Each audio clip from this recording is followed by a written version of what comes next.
Oke, matur nuwun Pak Susanto. Izin share screen, Pak. Siap.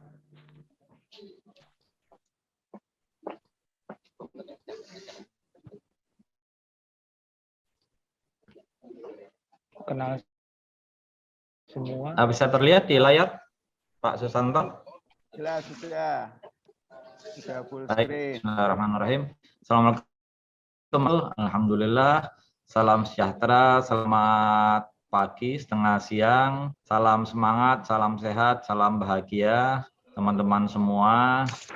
Yang kami hormati Pak Gatot dan teman-teman di Siamolek, ya, teman-teman di Kemendikbudristek, teman-teman di pendidikan vokasi, ya, Bapak Kepala Sekolah, Bapak Ibu Kepala, guru, dosen, ya, pendidikan vokasi, dari teman-teman di SMK, dan juga semua narasumber, ya, dan Pak Susanto sebagai moderator, ya. Siap. Terima kasih sebelumnya saya mengucapkan terima kasih, ya, diperkenankan saya untuk memberikan sharing wawasan seputar metaverse, ya. Topik yang saya angkat ini adalah metaverse and future learning paradigm, ya. Jadi metaverse dan paradigma pembelajaran ke depannya. Ya. Sebelum saya lanjut, ya, saya perkenalkan diri dulu, ya. Saya Ali Ridho Barakbah, ya, sebagai Direktur dari Politeknik Elektronika Negeri Surabaya atau disingkat dengan PENS. Ya. Di materi ini saya akan memberikan sedikit pengantar tentang apa itu metaverse. Barangkali teman-teman yang hadir di sini mungkin ya perlu mendapatkan gambaran metaverse itu apa, ya. Kemudian saya lanjut nanti ya kaitannya dengan metaverse, ya, dan pembelajaran, beberapa contoh aplikasi metaverse yang kami create, ya, di kampus kami di PENS, ya. Kita mengawali dari metaverse, ya. Jadi diperkenankan sebenarnya sudah lama sekali metaverse ini. Waktu ya kita dulu bermain ya tentang beberapa game tahun 70-an, ya. Itu benarnya sudah masuk konsep ke metaverse. Tapi memang diperkenan apa itu di introduce itu tahun 92 dalam suatu fiksi yang bernama Snow Crash, ya, oleh Neil Stephenson, ya, sebagai suatu lingkungan yang besar sekali tapi bentuknya virtual, ya. Muncul suatu novel dan kemudian dilanjutkan yang berjudul Ready Player One, ya. Jadi ya di situ diperlihatkan adanya suatu ruang, ya, bersama yang secara virtual dinamakan OSIS, ya. Nah, di dalam ruangan itu dikombinasikan antara virtual reality dan augmented reality, ya, dan semua antar kita di sana, ya, itu dihubungkan melalui internet, ya. Nah, metaverse ini ya dikaitkan ya istilahnya itu terhadap ya lingkungan virtual 3 dimensi, ya, di mana semua aktivitas yang nyata itu bisa dilakukan di sana, ya. Jadi itu definisi general tentang metaverse, ya. Jadi seakan-akan dunia virtual, ya, 3 dimensi di mana kegiatan ya dalam dunia fisik itu bisa dilakukan di sana, ya. Dan menjadi terkenal istilah metaverse ini semenjak ya apa itu pemilik dari Facebook, ya, Mark Zuckerberg, ya, itu memperkenalkan bahwa setiap orang, ya, itu nantinya ke depannya akan metaverse, ya. Karena itu ya beliau ini merupakan suatu platform komputasi yang besar, ya, yang nantinya ya itu akan menggantikan fenomena smartphone dan mobile web, ya. Apa itu popularitasnya. Nah, ini adalah ilustrasi yang saya ambil dari Katapult Digital, ya, di mana di bagian bawah itu adalah dunia fisik kita, ya. Tapi di atas dunia fisik kita itu seakan-akan ada dunia lain, ya, yang mana kita berada di dalamnya, seakan-akan kita ya mengalami sensasi yang sama ketika kita berada di dunia fisik, ya. Jadi kita bisa berinteraksi dengan siapapun, ya, melakukan apapun, ya. Kemudian termasuk ya hal-hal yang terkait dengan ya emosi, ya, psychological aspek, ya, aspek psikologi, ya, itu ya mulai mengarah ya penelitian-penelitian seputar itu bagaimana membangun suatu ya dunia virtual yang secara psikologi itu ya hampir mendekati dunia nyata gitu. Nah, ini adalah keyword-keyword yang berada di seputar metaverse ya. Kalau kita lihat bagian-bagian yang merah ini yang dominan ya. Jadi ada augmented reality, kemudian ada adaptive response, ada virtual world ya. Kemudian ada virtual ya world, kemudian ada 3D, ada avatar ya. Dan yang menarik lagi di sisi kanan itu ada second life ya, kehidupan kedua kita ya. Di mana kita berada di situ ya. Nah, ini adalah overlay ya, keterkaitan antar keyword ya yang dominan ya dari metaverse ya. Nah, aspek dari metaverse itu ada 4 ya, sebagaimana yang dikatakan ya dalam suatu makalah ya, ada accessibility,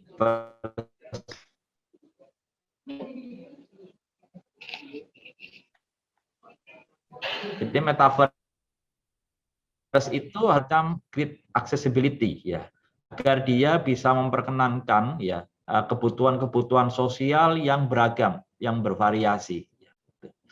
Kemudian diversity itu bagaimana metaverse itu bisa membentuk suatu space yang unlimited, yang tanpa batas, dan mentransformasikan apa yang ada di dunia nyata itu ke dunia virtual. Equality itu terkait dengan bahwa setiap orang yang berada di dalam dunia virtual tadi ya itu mempunyai hak yang sama untuk mengekspresikan mereka. Jadi mereka punya sesuatu untuk direpresentasikan dalam dunia virtual. Itu yang kemudian disebut dengan avatar tadi oleh Pak Gatot ya. Kemudian humanity, bahwa metaverse itu menjadi suatu excellent approach, pendekatan yang luar biasa agar kita bisa saling terhubung ya, cultural communications ya, cultural ya protections ya, saling menjaga ya, kemudian dibangunlah di situ hal-hal yang terkait bahkan tidak hanya dengan emosi ya apa itu orang ya, tapi juga terkait dengan memproteksi hal-hal yang bersifat ya, yang biasanya dipakai ya di dalam game itu biasanya ya terkait dengan cultural relics ya. Jadi bagaimana menjaga preservasi dari nilai-nilai kultur ya. Nah, arsitekturnya ada 3 layer. Jadi di layer bawah itu ada infrastructure ya. Kemudian di tengahnya itu ada interaction, dan di atasnya itu ada dunia virtual itu terkait dengan ekosistem ya. Di infrastructure itu nanti macam-macam topik yang dibahas di sana. Ada blockchain, ada storage, ya, computational power, termasuk juga ya akses ya broadband ya internet untuk memastikan ya dia bisa berjalan dengan smooth ya. Kemudian di tengah itu ya bagaimana cara berinteraksi satu dengan yang lain masing-masing entitas ya. Nah, di situ ya banyak topik yang dikembangkan seputar bagaimana membangun suatu experience user yang imersif ya. Bagaimana membangun digital twin ya. Jadi suatu mesin ya, suatu komponen yang berada di dunia nyata dan dunia virtual, tapi satu sama lain saling terhubung. Dan digital twin ini sekarang lagi ngetren ya, banyak diaplikasikan di pabrik-pabrik modern ya. Iya. Itu terutama dalam hal terkait dengan berjalannya mesin secara fisik ya. Kemudian sensor ya ditransformasi menjadi data, datanya dikirim ke dunia virtual ya untuk dilakukan analisis ya. Kemudian content creation interface, bagaimana membangun suatu interface yang bisa merepresentasikan konten. Di level atasnya itu bagaimana membangun suatu ekosistem di dunia virtualnya. Jadi di situ ada user content ya, bagaimana membangun ya nilai-nilai ekonomi ya dan kecerdasan buatan. Nah, menurut John Randolph ya dalam tulisannya Building the Metaverse ya, itu beliau berpendapat sebenarnya ada 7 layers di situ. Ya, layer yang paling bawah tetap infrastructure, ya. Jadi di situ adalah backbone internet yang terkait dengan 5G, ya, Wi-Fi, ya, kemudian cloud, ya, dan mesinnya terkait dengan MEMS, GPU, ya. Artinya power untuk komputasi. Kemudian di atasnya ada human interface yang terkait dengan mobile, smart glasses, ya, yang kita pakai untuk ya membantu kita memasuki dunia virtual. Kemudian di atasnya ada decentralization, ya, terkait dengan komputasi, ya, di dunia virtualnya, ya. Di situ ada topik edge computing, AI, microservices, ada blockchain di situ. Kemudian spatial computing itu terkait dengan bagaimana merepresentasikan geospatial mapping-nya, ya, bentuk VR-nya, AR-nya. Kemudian di atasnya ya creator economy, bangun suatu ekonomi ya creator yang terkait dengan design tools, asset markets, ya, workflow, ya. Di atasnya ada discovery, ada social, cohesion, rating, dan paling atas sendiri adalah experience yang dirasakan oleh user yang berada di dunia virtual, ya. Nah, ini adalah pengembangan metaverse, itu yang saya bilang tadi, bahwa sebenarnya sudah muncul tahun ya 1970-an itu sudah muncul ya beberapa itu aplikasi dan games yang sebenarnya saat itu belum muncul istilah metaverse, tapi secara kategori dia bisa dimasukkan ya metaverse. Ya. Kemudian berlanjut ya sampai ya saat ini muncul yang namanya blockchain, ya. Kemudian diadopsi, dimasukkan di dalam metaverse, ya. Dan itu terlihat ya beberapa tahun yang lalu kalau kita ya amati game yang tren itu Pokemon Go, ya. Itu bagaimana ya apa itu kita menggabungkan ya. Game itu menggabung dunia nyata dan dunia ya maya, ya, gitu, dalam bentuk augmented reality. Nah, tipe metaverse sendiri ya itu ada 4, ya. Jadi ada yang terkait dengan augmented reality, ya, ada yang terkait dengan ya live logging, ya, terkait dengan mirror world dan virtual world, ya. Dan masing-masing perbedaannya ya itu sebenarnya ada di ya functionality dari masing-masing, ya. Oke, saya agak percepat ya karena waktunya hanya 15 menit, ya. Ini mixed reality, ya. Jadi ya terkait dengan augmented reality, kemudian virtual environment, ya, virtual reality, ya, itu jalan di ya dari sisi kiri sampai ke sisi kanan, termasuk ya pertemuan ya, antara virtual reality dan augmented reality. Sebenarnya perbedaan yang signifikan virtual reality dan augmented reality ini adalah kalau virtual reality ya itu adalah bagaimana kita hadir di dalam dunia maya, ya. Jadi kita hadir di dunia maya. Augmented reality itu adalah dunia maya kita hadirkan di dunia nyata. Jadi bedanya di situ, ya. Nah, terkait dengan edukasi, ya, kita pada view pada edukasi pendidikan ke depan, ya, itu ya menyangkut 4 hal ini tidak bisa kita negasikan. Yang pertama adalah kompetensi oriented education, bahwa edukasi itu hanya berorientasi pada kompetensi.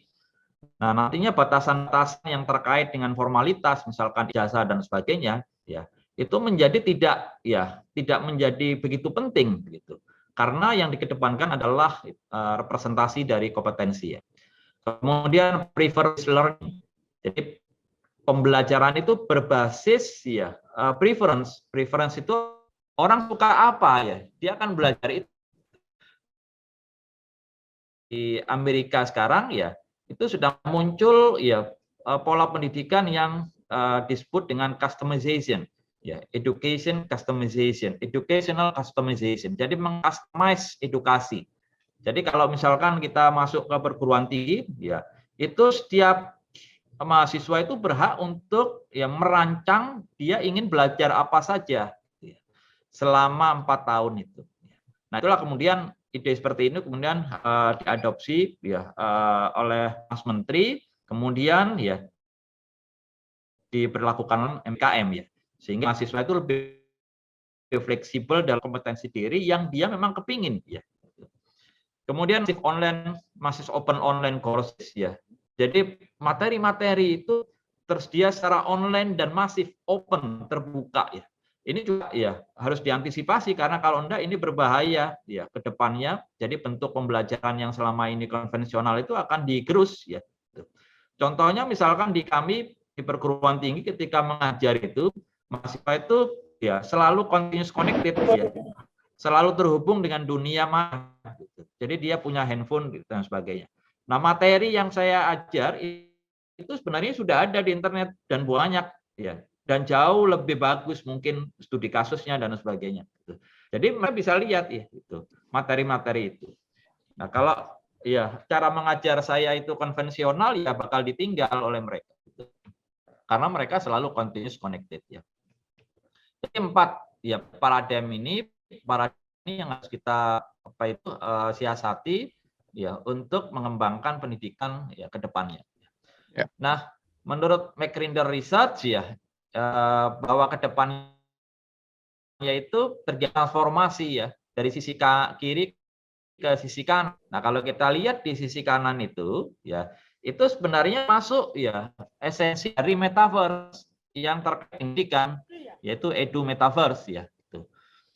Nah, kalau kita benamkan di Education 4.0 ya menurut ya Vici ya itu ya bahwa esensi dari Education 4.0 itu kalau kita lihat satu persatu itu sebenarnya sudah masuk ya ke dalam edu metaverse ya. Ataupun ini definisi saya tentang Poliro ya. Ini kalau kita lihat ya deskripsi dari Politeknik 4.0 ya, ini larinya ke edu metaverse ya. Karena kalau enggak ya itu kita akan sulit membayangkan bagaimana membentuk guided coaching misalkan begitu. Jadi tidak hanya sekedar melakukan teaching tapi bagaimana memandu mereka ya itu guided coaching. Jadi itu paradigma future di dalam pembelajaran yang harus kita antisipasi dan metaverse itu berperan di situ. Ya. Nah, ini beberapa aplikasi metaverse ya ini saya ambilkan beberapa aplikasi yang jual ya secara komersil ya ataupun diterapkan di beberapa institusi ya. Jadi Dallas Education Foundation itu sudah membuat semacam metaverse yang dinamakan dengan DAISD ya. Jadi bentuk ya kelasnya adalah terlihat seperti ini ya itu. Nah, kemudian masih datang dan bergabung. Kemudian SK Telekom yang bagian bawah ini mencoba mengembangkan platform namanya iFland. Nah, di mana mereka masing-masing itu karakter dari siswa itu direpresentasikan dengan avatar, kemudian mereka join di dalam dan kemudian di situ ada pemberi materi yang juga bentuknya adalah avatar begitu. Sehingga mereka saling bertemu seakan-akan di ruang fisik ya. Waktunya Pak Dir. Nah, ini beberapa schools dan university yang masuk di dalam data, ya, masuk dalam data itu ya mereka membentuk semacam shared room ya, di mana partisipan itu seakan-akan berada di dalam ruangan fisik ya. Nah, yang bagian paling bawah ini ya itu yang di Korea ya. Jadi di kota Daegu ya. Itu membuat sistem yang terkait dengan edukasi ya, di mana student itu hadir seakan-akan di kelas. Gitu. Nah, kemudian saya lanjut. Nah, ini beberapa contoh metaverse yang dikembangkan di kampus kami. Ini Bapak Ibu bisa mengakses ya dari tempat masing-masing. Jadi ini contoh kampus online, ya, virtual tours, ya kampus online yang ada di PENS ya. Coba ini saya demokan ya. Nah, ini contoh ya. Tampilan di kalau Bapak Ibu buka ya website kami di pens.ac.id kanan ya atas itu ada tour virtual tour ya. Itu kalau diklik luarnya nanti seperti ini, misalkan kita ingin jalan ke gedung Pasca ya, nanti akan terlihat seperti ini. Nah, kemudian kita masuk ke ruangan. Nah, ini akan terlihat seperti ini. Jadi bentuknya 3 dimensi, seakan-akan kita berada di ruang fisik. Kita bisa naik tangga, ataupun kita ya bisa naik ke lift ya. Saya coba lanjut ya ke lantai 2 misalkan. Nah, ini di lantai 2. Ya, kita bisa lihat. Kemudian kita bisa jalan-jalan ya. Misalkan ya kita masuk ya ke ruangan manajemen di sini. Ini kita bisa lihat. Kemudian kita juga bisa naik lift ya. Jadi contoh ini saya lari ke lantai 3. Nah, ini lantai 3 ya. Atau masuk ke ruangan ya. Jadi misalkan saya lanjut ke lab saya itu ada di lantai 8. Nah, coba masuk ke lab saya ya. Yang terkait dengan AI ya. Nah, ini adalah lab saya. Ini mahasiswa, biasanya di mahasiswa D3, D4, dan S2 kumpul jadi satu di sini yang ingin topik penelitiannya seputar AI. Ya. Jadi mereka stay di sini dari pagi sampai malam. Ya. Jadi ini contoh ya metaverse seakan-akan ya itu dunia fisik, tapi sebenarnya di dunia maya. Ya. Cepat ini. Nah ini contoh kemarin kami punya event namanya Pen Festival, ya, tapi masih bisa diakses sekarang. Jadi bentuk festival tapi online, ya, itu memakai ya aplikasi namanya SimHive. Ya, ini dikembangkan oleh PT Maulidan. Nah, pengembangnya itu ya beberapa pengembangnya itu adalah mahasiswa dan alumni kami, PENS ya. Ini coba saya contohkan. Nah, ini contoh ya. Kita masuk misalkan ke hall ya. Sini misalkan jadi ya kita seakan-akan masuk di dalam ruangan virtual ya. Ini sambil nunggu ya. Saya skip ke slide berikutnya ya. Jadi nanti ya kita akan masuk di ruangan seperti ini seakan-akan kita berada di dalam ruangan virtual dan bentuk roomnya sama dengan room yang ada di PENS, di kampus PENS ya. Nah, ini beberapa hasil karya di PENS ya, Departemen Teknologi Multimedia Kreatif ya. Ini kerjasama dengan Poltekkes ya, Kemenkes Semarang ya. Ini untuk membuat virtual lab kesehatan untuk simulasi prosedur medis, resusitasi jantung ya dan paru ya. Dan beberapa proyek dikerjakan. Ini kerjasama dengan Poltekkes Kemenkes Semarang ya untuk simulasi prosedur medis ya. Kemudian dengan Poltekkes Kemenkes Jakarta ya untuk ya prosedur simulasi prosedur medis kebidanan ya. Kemudian ini terkait kerjasama dengan ya ini virtual lab kesehatan untuk simulasi prosedur medis pemeriksaan radiovaskuler ya. Ini kerjasama dengan Kementerian Kesehatan untuk membangun ya pengendalian dan pencegahan infeksi ya. Kemudian yang ini adalah virtual lab induksi ya, dan resistensi menggunakan PCR meta ya. Dan ini penghargaan untuk ya, pembuatan modul pembelajaran ya augmented reality di ya, untuk modul pembelajaran daring pada perguruan tinggi vokasi ya. Saya coba kembali sebentar barangkali masih proses. 1 menit lagi. Ya. 1 menit lagi. Mudah-mudahan bisa cepat ini.